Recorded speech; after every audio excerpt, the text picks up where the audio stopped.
Eram seus mentores espirituais terrenos. Eram os amparadores da minha adolescência. Eu tive amparadores, eu tinha 3 amparadores na minha adolescência que fazia com que chegava essas violências. Manda um abraço pra eles aí, lembra o nome deles? Eu lembro. O Buiú, o Fábio, o Buiú, o Fábio e o Alan. Eram os 3 caras que segurava a barra, porque eles eram temidos, porque eles tinham relações. E teve uma época que também era o Ré. Não sei nem se está vivo. E esse Ré, ele era temido até pelos professores.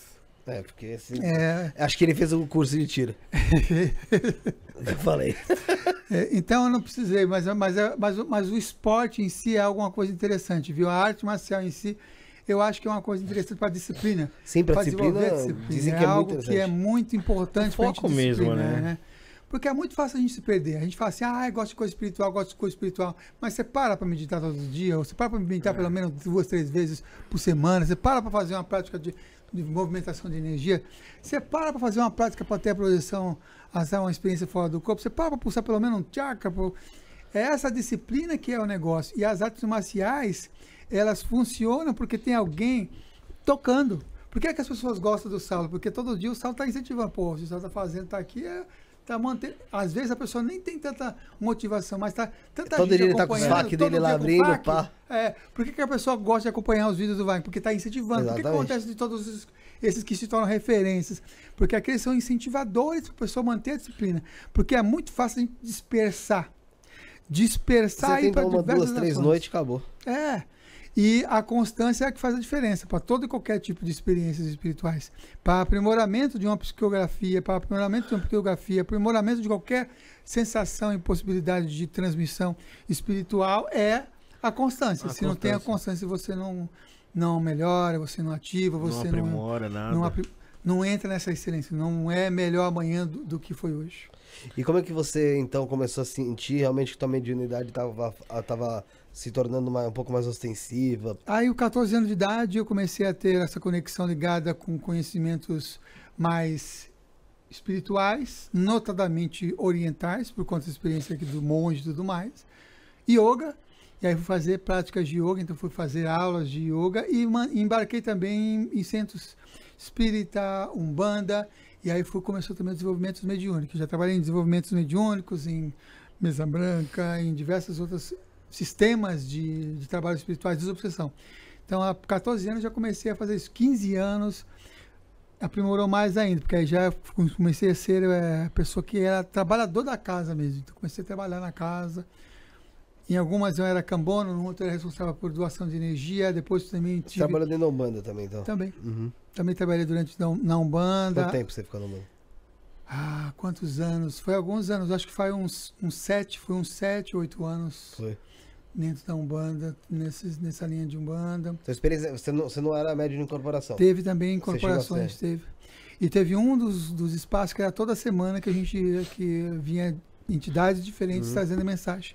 Porque eu tinha um trabalho de terça-feira à noite, que era o de incorporação. No outro eu era como se fosse o doutrinador, né? Que era aquele que conversava com os espíritos, né? No outro eu era cambono, em um outro espaço. Eu tinha 4 espaços que eu trabalhava nessa época. E o outro era coordenador de doação de energia, que era doação de energia para o mundo. E durante... Então, você passou pelo Espiritismo, passou pelo...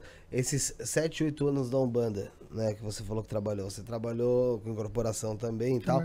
E hoje, nos dias de hoje, qual é a visão que você tem da Umbanda? Fantástica. Você continua com uma visão positiva? Eu acho que eu penso que a Umbanda em si é algo muito condizente com o brasileiro. Tem a cara do Brasil, Umbanda, para mim. Porque ela abrange, abraça diversos estilos culturais, mesmo que caia em alguns pontos, como o Rafael falou, né, em relação à coisa do sincretismo. Mas tem terreiros, por exemplo, que só colocam entidades de santos com pele escura.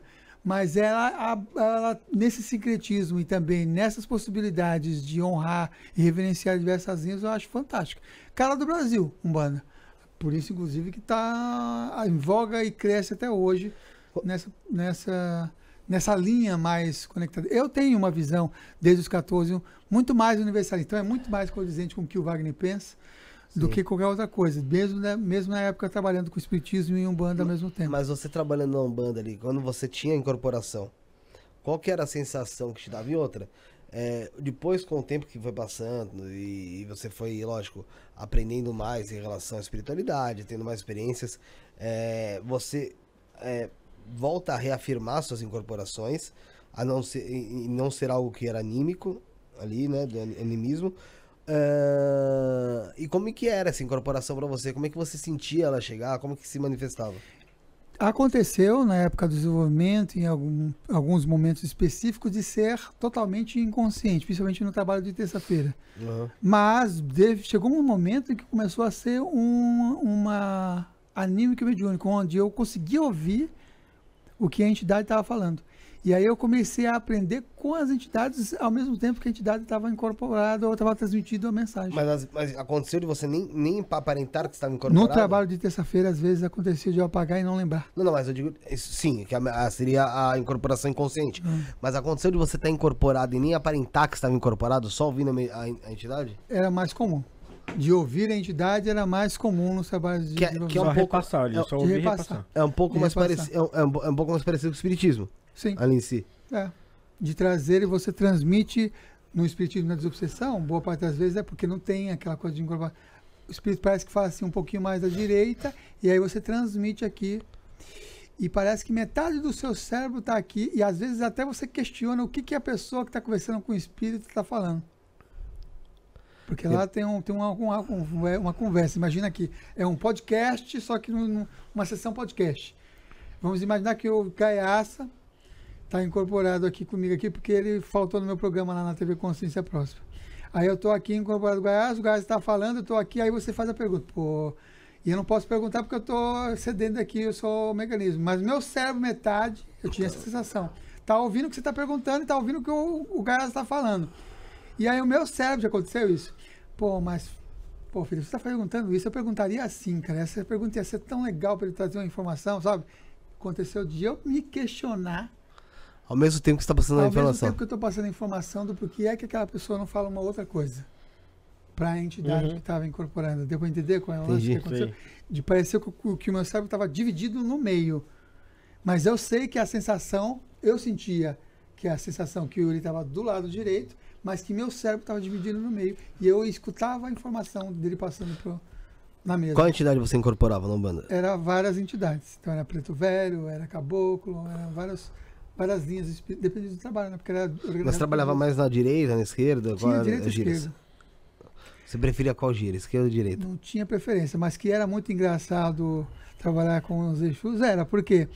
Porque primeiro que ele contou a história dele, né? Que ele era, na verdade, ligado a uma linha histórica de uma vida passada dele na época meio medieval, sabe? Numa época medieval e gostava de música. E um outro Exu, que depois recebeu um outro nome, tocava piano. Caramba! Então ele gostava de colocar piano para tocar, não era o atabaque. Então isso é óbvio que as linhas de esquerda são muito mais divertidas, principalmente para... Elas são mais diversificadas, né? Para você conseguir ouvir e entender. É uma personalidade mais forte, né? Que se impactante, impõe mais a personalidade dele. Eu queria que seja uma personalidade mais parecida com a nossa, na verdade. Eu acho que é o ponto de densidade próximo de nós. Porque, vamos lá, você pegar o Preto Velho em si, ele é mais o quê? Ele é aquele conselheiro. Conselheiro, que vai dar um conselho. Que vai falar calma. Fala calma, fala manso. Né? Você vai pegar ali o Exu, dependendo da falange que você pegar, você vai tomar porrada. O Exu, você fala pro Exu, e tal, aí ele foi lá e me deu um soco no estômago. O Exu pega e fala, vou dar um soco na cara dele. Tem. Ou senão ele olha pra você, mereceu. Que você não fez nada, né? Mereceu. Mereceu mesmo. Foi de graça que ele te deu o soco? Ninguém. Bem isso, né? Bem essas conexões todas.